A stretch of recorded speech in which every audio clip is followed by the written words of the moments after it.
Hello বন্ধুরা, good morning.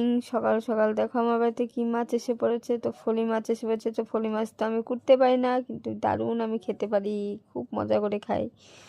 তো দেখো মাছটাকে মা কীভাবে কি সুন্দরভাবে ছাড়াচ্ছে। তো মাছটা ছোটোর মধ্যে খুবই ভালো ছিল। তো মা দেখো মাছটাকে কুটে সুন্দরভাবে ধুয়ে আমার হাতে দিয়ে দিয়েছে, আর আমি এদিকে চান টান করে রেডি হয়ে আমি এখন মাছ ভাজছি। বন্ধুরা, আমার সকালে তো প্রচুর তাড়া থাকে। বন্ধুরা, তোমরা তো জানোই আমার সকালে খুব তাড়া থাকে। তো আমি দুপাশে বসিয়ে দিয়েছি তরকারি, এক পাশে মাছ ভাজা, এক পাশে তরকারি, আর উনুনে বসিয়ে দিয়েছি ভাত। তো ভাত ওখানে হচ্ছে, যাই আমি জাল দিয়েছি, আর এখানেও সেটা করতেছি। কিন্তু সকালে তোমরা আসলে বন্ধুরা দেখতে পাবো আমার দৌড়ানি কাকে বলে। এদিকে একবার দৌড়াই, ওদিকে একবার দৌড়াই, ঠিক মতো টাইমও দিতে পারি না কাউকে। তো ফেসবুকে আর কি টাইম দিব বলো বন্ধুরা। সেজন্য আমি আমার ছোট্ট একটা রান্না ব্লগ ভিডিও নিয়ে এসেছি। দেখো আমি কিভাবে রান্না করি শর্টকাটে।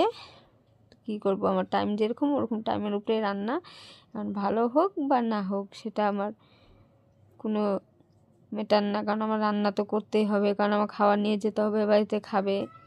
তো রান্না না করলে তো হবে না। দেখো মাছটাকে আমি উল্টিয়ে দিচ্ছি এখন সুন্দরভাবে। মাছটা খুবই ভালো, মাছটা দেখতেও আমার খুব ভালো লাগছে ছোটোর মধ্যে। কিন্তু এই মাছে প্রচণ্ড কাঁটা। আর কে কে খেতে ভালোবাসো সেটা নিশ্চয়ই কমেন্টে বলবে। এই মাছটা, ফলি মাছটা খেতে কে ভালোবাসো। তো মাছের মাথাটা ভেঙে দিলাম, কারণ একটাই মাথা, না ভাঙলে তো হবে না। নাড়াচাড়া অবশ্য মাছটার মাথা ভেঙেই দিতে হয়। তো সবজিটা হয়তো একটু বেশিই হয়ে গেছে, আর করতে করতে সবজিটা কীভাবে বেশি হয়ে যায় আমি নিজেও জানি না। আমার এই সবজিটা খুবই, ওইটাও ভালো লাগে, তো আমি ওই সবজিটাও খাবো। তো এই মাছটা তো আমারই একাই খেতে হবে, বাড়ি কেউই খায় না, আমারই খেতে হবে। বাচ্চারা তো খাবে না কাটার জন্য। আমার খুবই ফেভারিট মাছ, আমি একাই খাবো, 2 টাইম 3 টাইম খেতে পারবো, কারণ অনেকগুলো মাছ। আর যাই রান্না করি না কেন আমার বাড়িতে বেগুন ভাজা তো অবশ্যই থাকবে। মানুষের বাড়ি ডাল থাকে, আর আমার বাড়িতে বেগুন ভাজা থাকে, কারণ আমার বাড়িতে ছোট বাচ্চা আছে, বেগুন ভাজাটা খুবই ভালোবাসে। তো আমিও ভালোবাসি, আমিও খাই। আর এখন দেখো বেগুন ভাজা বসাবো। তো বেগুনটা বসে, বেগুনে তেল গরম হয়ে গেছে, তো বেগুনটা ছেড়ে দিলাম। তো বেগুনটা ভাজা হবে।